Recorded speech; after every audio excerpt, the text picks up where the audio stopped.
Hello again. Well, I don't know about you, but I absolutely have to know what's going to happen next in our class novel. Of course, Letters from the Lighthouse by Emma Carroll. And we heard chapter 7 with Mrs. White. I thought we might maybe have a bit of a read. Chapter 8, Loose Lips Sink Ships. What's just happened? Well, somebody mentioned aircraft, and we know from the terrible air raid that's already happened that the children are well aware of what the sound of airplanes might mean during World War II. So let's find out what happens next. As I ran down the main street, other people were coming out of their houses. Women still tying on their pinnies, old men in undervests, children rubbing the sleep from their eyes. I was glad to find Cliff almost immediately, standing with Queenie on the steps of the post office. I tried to hurry him back inside, thinking the cellar would be a good place to shelter. "Oh, give over, Olive," Cliff cried. "No one else is going in." Incredibly, there was no air raid warden, nor any sign of one on the way. We might as well have been watching a horse race or a carnival procession for how relaxed everyone seemed. Determined not to leave Cliff on his own, I muttered crossly how foolish it was not to go inside. Everyone was gazing out to sea. It was a bright winter's day, the sun so low and glary you had to shield your eyes, yet the dark shapes of the Luftwaffe were clearly visible in the sky. "If Jerry bombs my cabbages," said a man with a shaving foam still on his cheeks, "he'll have me to answer to." "Oh, Jim," Mrs. Moore, who ran the bakery, called across the street. "They're heading for Plymouth, you daft ha'porth, not your garden." What bothered me was the planes were getting closer and louder. There were 6 of them, one out in front, 2 flying higher, 2 directly below, one bringing up the rear. They flew parallel to the coast, close enough to see the distinctive black crosses on the plane's sides. Close enough to be almost level with the long, low platform of rocks on which stood the lighthouse. "Let's go, Cliff," I said again. "In a minute." He shrugged off my arm. "This is the cat's bananas." "They're German fighter planes. Real ones," I said through gritted teeth. "It's not some film at the Picture Palace." I didn't like that he'd used Suki's phrase either, and got it wrong. Someone shouted, "Look! They're turning inland by the lighthouse." Just a few hundred feet above the lighthouse, the German formation was changing shape. "Oh, that bleeding lighthouse," said old Mr. Watkins, whose tobacco ration I delivered every day. "Them Jerry pilots are using it to find their way. Look at 'em. Clear as day they are." "Not surprised," Mrs. Moore replied. "It stands out like a beacon." I watched in despair as the first plane turned almost at right angles. The others followed close on its tail. It was obvious that they were, like the man said, using the lighthouse to guide them in.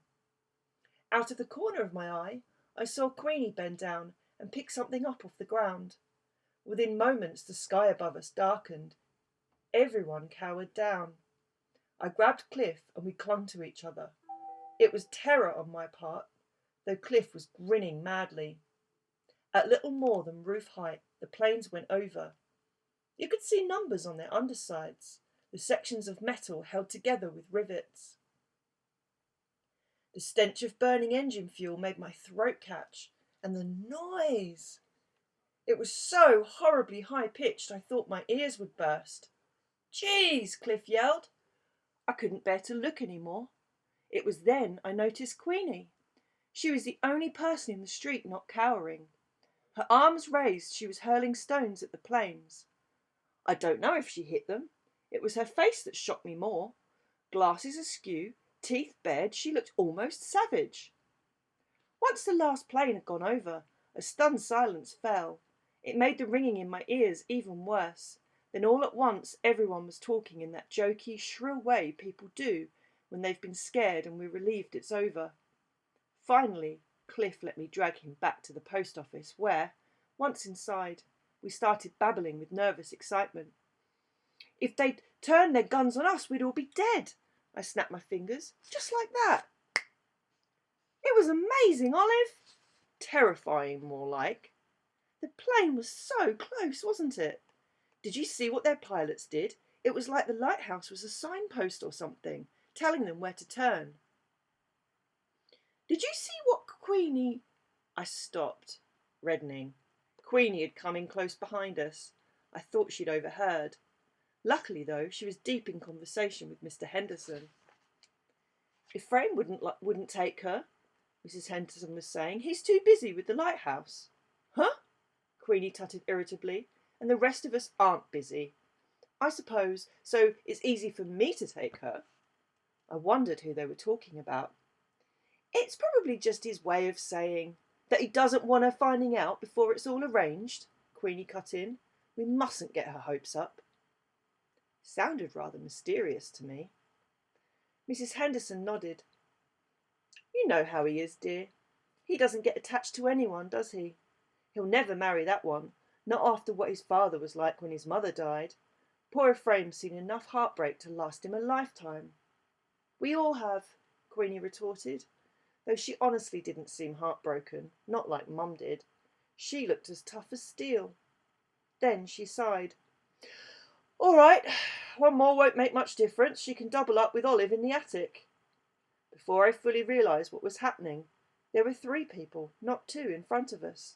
Cliff, Olive, you better come and meet our new evacuee. It was Esther Jenkins. Crikey, Cliff said under his breath, just our luck. My heart sank horribly. We'd been doing all right here with Queenie these past few days. It felt like we were settling in. Now I'd a nasty sense that all was about to change. Why don't you show Esther to your room, Olive dear? Mrs. Henderson suggested. I'll take her, Cliff offered, seeing my face. Come on, Esther. Sullen and silent, Esther picked up her suitcase. She followed Cliff through the door at the back of the shop that led to the rest of the house. Go with them, Mrs. Henderson mouthed, shooing me away. I shot Queenie a pleading look, but she ignored me. So, reluctantly, I did as I was told. As I left, Mrs. Henderson said something I didn't catch. She did what? Queenie gasped. Shh, not so loud, Mrs. Henderson hissed. We're the only house left with any room. I could hardly put her in my goat shed, could I? On the other side of the door, I hesitated before closing it. They were talking about Esther. It was probably a misunderstanding, Mrs. Henderson went on. Esther swears she explained bacon wasn't kosher. That's why she wouldn't eat it. She wasn't making a fuss for no reason. I knew what kosher meant. It was the types of food a Jewish person could eat, according to their beliefs, which must mean Esther was a Jew. Queenie breathed in sharply. That chicken won't be kosher either. None of our meat is. Have you spoken to Mrs. Drummond? I didn't catch the answer. Something was happening upstairs. A door slammed at the top of the house, then footsteps clattered down the attic stairs, stopped and went back up again. That's my room, Cliff was saying in a rather pained voice. I'm not sharing with a girl. By the time I reached the first floor landing, Cliff was sounding more desperate. No, Esther, you can't just take over. Something bumped across the floor overhead. There was another thud. A laugh. Stop it! Those are olives! Cliff cried. In a rush of anger, I charged up the attic stairs. The cheek of it! She'd only been here 5 minutes, and she was already interfering with our things. Then Esther said, Your sister's got a lot of socks. My heart stopped. She was in my sock drawer where I'd hidden Suki's note. Put that back, it's not yours, Cliff protested. Esther laughed. Is it a love letter? Has Olive got a sweetheart? I stormed into my room. The floor was strewn with clothes, my clothes. Esther was in the process of clearing the top 2 drawers. She'd also moved my books from the windowsill. What are you doing? I cried. Making space for my things, she said, as if it was obvious. By the way, I found this.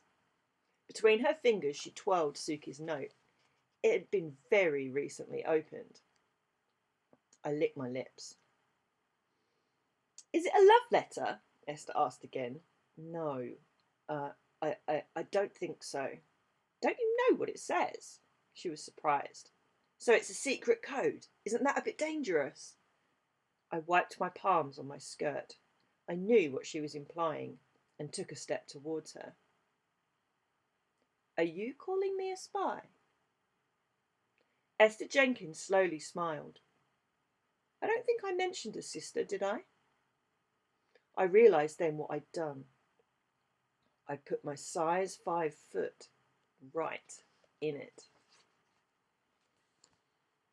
So we have less answers and more questions as we read on. Some really interesting stuff. And I've heard a lot about rationing, which is something that we kind of experienced a bit of in March, didn't we? When there was a bit of a crisis in the amount of toilet paper and pasta and things like that we were allowed to buy. And now, as well as the mysterious note, the children have got Esther Jenkins, the walking nightmare, to deal with. So we'll see you next time and we'll find out what happens next. Bye-bye.